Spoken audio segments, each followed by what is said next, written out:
আজকে ক্লাস হচ্ছে 8 নম্বর ক্লাস। 8 নম্বর ক্লাসে আমরা শিখব পেজ লেআউটে যতগুলা সাব মেনু আছে সবগুলার ব্যবহার।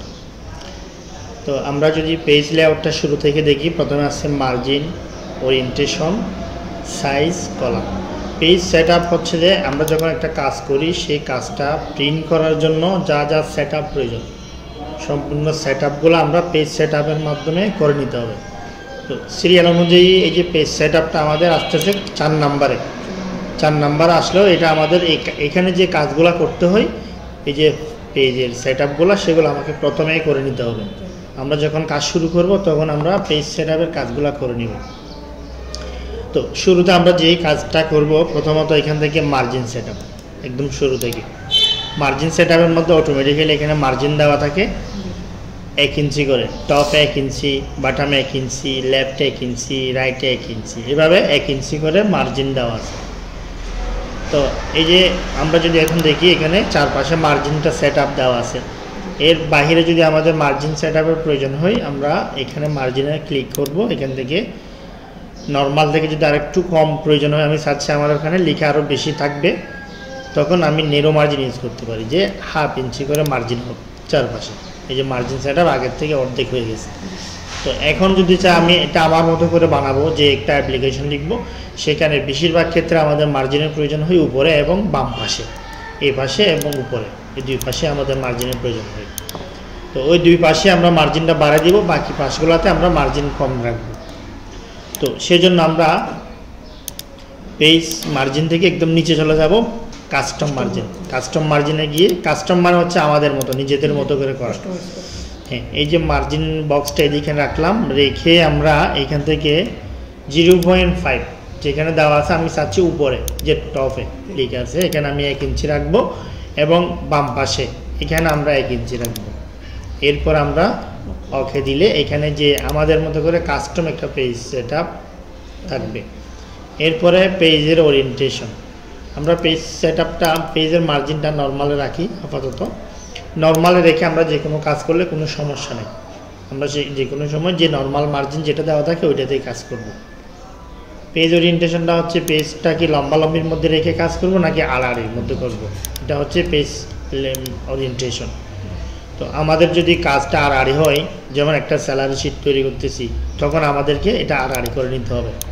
তো এই যে কাজগুলো, এগুলো পরবর্তীতে করলে হয় না, এই সেজন্য এই পেজ সেটআপের কাজগুলো আমাদের যদি কাজের ধরন আড়াআড়ি হয়, তখন আমাদেরকে প্রথমেই করে নিতে হবে আড়াআড়ি। আর লম্বালম্বি হলে আমরা এখান থেকে লম্বালম্বি করে রাখবো। এরপর হচ্ছে পেজ সাইজ, আমরা যে কাজগুলো করবো সেগুলো প্রিন্ট করার জন্য করতে হবে। তো প্রিন্ট করার জন্য যেহেতু করতেছি, প্রিন্টের যে সাইজ, যেগুলো আমাদের সাধারণ প্রিন্টারে দেওয়া থাকে, আমাদের যে প্রিন্ট পেপারগুলো বেশিরভাগ ক্ষেত্রে A4 সাইজের হয়ে থাকে না, অফিসিয়াল কাজে আমরা যে কাগজগুলো ব্যবহার করি সেগুলো A4 সাইজের। তো এখান থেকে আমরা যখন দেখব অটোমেটিক্যালি লেটার সাইজ দেওয়া থাকে, আমরা এটাকে করে নিব A4 সাইজের। এই যে A4 প্রথমটা, এটা প্রথমেও থাকতে পারে, মাঝখানেও থাকতে পারে, আমাদেরকে খুঁজে নিতে হবে A4 লেখাটা কোন জায়গায় আছে। এরপর হচ্ছে আমরা কলাম। তো এখানে সাইজের মধ্যে আরও অনেকগুলো আছে যেগুলো আমরা প্রয়োজন হলে ব্যবহার করব।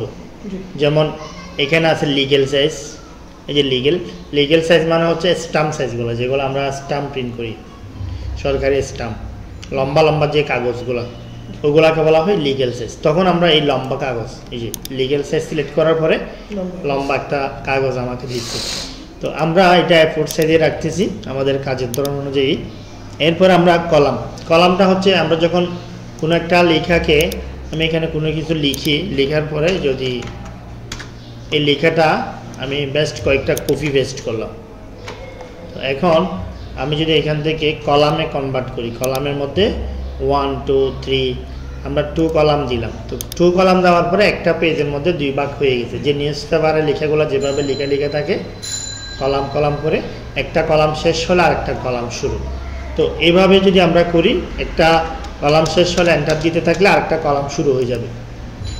তো এখন আমরা যদি এই কলাম ব্যবহার করতে চাই, এই কলামটা এখান থেকে নিব। আর কলামের ব্যবহার কোন কোন জায়গায় করি, একটা এক্সাম্পল হিসেবে যদি দিই, আমরা যখন কোনো পরীক্ষার প্রশ্ন তৈরি করি, পরীক্ষার প্রশ্নগুলো বেশিরভাগ ক্ষেত্রে আড়াআড়ি হয়, এরকম ল্যান্ডস্কেপ, এবং মার্জিন সেট আপ হয় এখানে ন্যারো মার্জিন।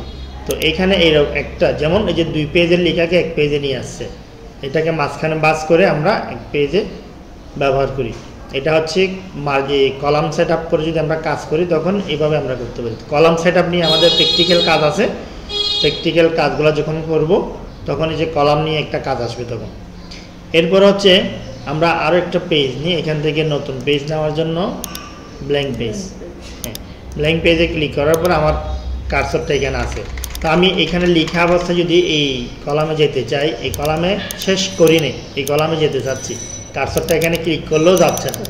তো প্রাথমিকভাবে আমাদেরকে এই কলাম থেকে যদি এই কলামে যাইতে হয়, এখানে একটা ব্রেক অপশন পাবো, ব্রেক অপশনে ক্লিক করলে এখানে আছে কলাম ব্রেক, কলাম ব্রেকে ক্লিক করলে এখানে এখন আমার কার্সরটা এখানে চলে আসছে। এরপর থেকে আমি এখানেও আসতে পারি এক ক্লিকে, এখানেও যেতে পারি এক ক্লিকে। তাহলে এটা হচ্ছে কলাম ব্রেক, বোঝা গেছে কলাম ব্রেকটা। এরপরে আমরা শিখব লাইন নাম্বার। এটা আমাদের লাগে না, এই যে লাইনের সংখ্যাটা, এটা আমরা যখন নাম্বারিং, বুলেট নাম্বারিংয়ের কাজ করি তখন আমাদের ওখানে এসে যায়, সেজন্য এখানে লাইন নাম্বারিংয়ের কাজগুলো আমাদের প্রয়োজন হয় না। যে কন্টিনিউস এখানে একটা সিরিয়াল চলে আসছে, প্রত্যেকটা লাইনের মধ্যে একটা সিরিয়াল চলে আসছে, তো এটা আমাদের লাগে না, এটা আমরা বাদ দিচ্ছি। অপ্রয়োজনীয় জিনিসগুলো আমরা এখান থেকে স্কিপ করবো, সবগুলা ধরলে আমাদের মনে থাকবে না, সেজন্য। এরপর হচ্ছে ওয়াটারমার্ক, এটা আমাদের বেশি কাজে লাগে, সেটা হচ্ছে কোনো একটা প্যাড ডিজাইন করলে লাগে, কোম্পানির কাজের ক্ষেত্রে লাগে। ওয়াটারমার্ক হচ্ছে জলচাপ। আমরা লেখার ব্যাকগ্রাউন্ডে, লেখার পিছনে হালকা হালকা যে লেখাগুলো দেখি সেটাকে বলা হয় ওয়াটারমার্ক। সেই লেখাগুলো যদি দিতে হয় আমরা এখান থেকে, আচ্ছা আমরা একটা কাজ করি, কলামটা বাদ দিয়ে দিই।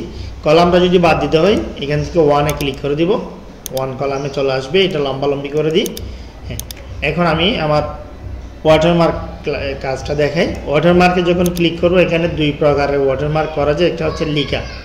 তো এখানে রেডিমেড যেগুলো আছে সেগুলো আমরা ব্যবহার করব না, আমরা করবো আমাদের নিজেদের নাম দিয়ে, হ্যাঁ কাস্টমাইজ করতে হবে, কাস্টম ওয়াটারমার্ক। কাস্টম ওয়াটারমার্কে গেলে এখানে কি পাচ্ছি আমরা, প্রথমে নো ওয়াটারমার্ক, কোনো ওয়াটারমার্ক নেই। এরপর এখানে পিকচার ওয়াটারমার্ক। আমি যদি এখানে কোনো একটা পিকচার দিই, পিকচার বলতে বোঝানো হচ্ছে লোগো, আমরা যে কোম্পানির লোগো ব্যবহার করি সেই লোগো। তো আমি যদি একটা দেখাই, আগে ট্যাক্স দিয়ে দেখাই, এমনি ট্যাক্সে ক্লিক করলাম। ট্যাক্সে ক্লিক করার পরে এই যে এখানে একটা ট্যাক্স লেখা আছে, ট্যাক্স বক্সের মধ্যে আমরা যা লিখে দেবো, যেমন আমি লিখে দিলাম চট্টগ্রাম। চট্টগ্রামটা লেখার পরে আমি যদি এখান থেকে অ্যাপ্লাইয়ে ক্লিক করি, দেখবো যে প্রত্যেকটা পেজে আমাদের লেখা ওয়াটারমার্কটা চলে আসবে। এটা হচ্ছে কাস্টম ওয়াটারমার্ক। আমার এখানে বিশেষ করে কোম্পানির নাম, প্রতিষ্ঠানের নাম লিখে থাকে। তো আমরা যাচ্ছি এখন কাস্টম ওয়াটারমার্ক থেকে পিকচার ওয়াটারমার্ক। পিকচার ওয়াটারমার্ক বলতে লঘু বোঝানো হয়, আমরা লঘু ব্যবহার করবো এখানে সিলেক্ট পিকচার। এই যে এখানে আছে সিলেক্ট পিকচার। সিলেক্ট পিকচারে ক্লিক করলে আমাকে কম্পিউটারে নিয়ে যাবে যেখানে আমাদের লঘুগুলো থাকে। তো আমার এখানে লঘু আছে হচ্ছে ডাউনলোড ফোল্ডারে। আমরা ডাউনলোড ফোল্ডারে যাই, এখানে অনেকগুলা লঘু দেখা যাচ্ছে, আমরা যে কোনো একটা ব্যবহার করে দেখি, যে কোনো একটা লঘু ব্যবহার করবো এখান থেকে, যেটা দিয়ে আমরা লঘুর ব্যবহারটা বুঝতে পারি। যে এখানে একটা লঘু দেখা যাচ্ছে, এটাকে সিলেক্ট করলাম, ইনসার্ট, এরপর অ্যাপ্লাই ক্লিক করলাম। এখন যদি আমরা দেখি ব্যাকগ্রাউন্ডে এই যে লঘুটা প্রত্যেকটা পেজের ব্যাকগ্রাউন্ডে দেখা যাচ্ছে, হালকা হালকা করে লেখার পিছনে দেখা যাচ্ছে।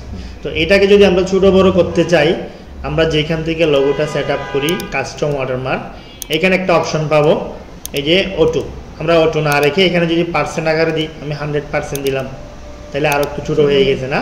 আমি এটা লিখে দিতে পারি যে আমি 20%, 30% এভাবে লিখে দিতে পারি। লিখে দিলে যা দিব সে অনুযায়ী এটা বড় ছোটো হবে যদি প্রয়োজন হয়, আর যদি প্রয়োজন না হয় এটা যা থাকে সেটাই হয়ে যাবে। এরপরে এখানে ওয়াশ আউট লেখা, এখানে টিক মার্ক দেওয়া থাকবে, এটা আমাদের ধরার দরকার নেই। ওয়াশ আউট মানে এটা হালকা হালকা দেখা যাবে, আর যে এটা যদি তুলে দিই এটা একদম ক্লিয়ার দেখা যাবে। অনেক সময় অনেকে ওয়াটারমার্ক করে, এই যে আমি ওয়াটারমার্ক করলাম, ওকে। তো এখন এই যে লেখাটা লোগোটা যেরকম সেরকমই আছে, তাহলে এখানের উপরে যদি লিখি তাহলে আমাদের লেখাগুলো দেখা যাবে না।